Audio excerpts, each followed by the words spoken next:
Straddle-up progressions to floor. The straddle-up exercise is an excellent movement for building hip flexibility and core strength. It serves as a valuable progression towards a seated pancake and can also help improve middle splits. This exercise targets active flexibility in the hamstrings, glutes, lower back, and adductors, while strengthening the muscles needed to transition from a seated to standing position. Here's how it works. While the ultimate goal is to perform straddle-ups on the floor, most people will need to start with an elevated surface. A stack of weight plates is ideal, as it allows you to gradually reduce the elevation height as your strength and flexibility improve. Choose an elevation that enables you to keep your legs straight while successfully moving up and down during the straddle-up.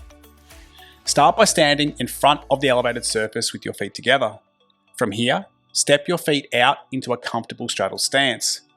The width of your straddle stance will depend on your adductor flexibility. The lower the elevation, the wider your stance will need to be. Notice how your pelvis tilts into an anterior pelvic tilt, APT, in the standing position.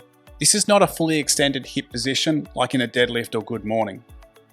From this standing position, flex at the hips as you reach your hands back between your legs as far as possible. Place your hands on the elevated surface or on the floor.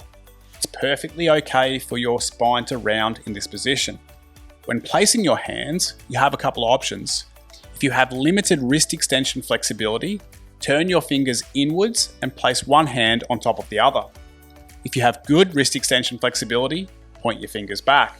Place your hands on the target surface without moving them or shuffling them further back. Position them exactly where you will keep them throughout the movement.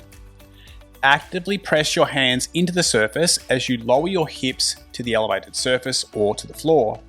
Ensure your knees remain straight as you sit down. Reverse the movement by pressing down into the target with your arms. Focus on depressing and protracting your shoulders as you transition from the seated to standing position. Keep your knees locked throughout. As you move from seated to standing, think about lowering your head down towards the floor while rocking forward on your heels. Engage your abdominals to help close the angle between your torso and thighs as you rise. Once standing, lift your torso to return to the standing position, maintaining the anterior pelvic tilt. This completes one repetition. As you progress through the reps, you may find that you can widen your stance and lower the elevation further. Continue to work on the straddle-up until you can perform it comfortably on the floor. If you have tight adductors, you might benefit from adding an isometric hold in the standing position at the end of each set.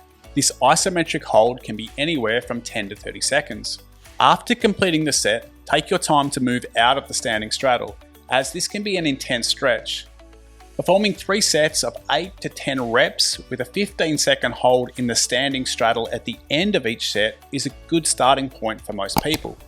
Give it a try, see how you go. If you have any questions, please leave them in the comments. If you found this video helpful, please hit the like button and subscribe to the channel.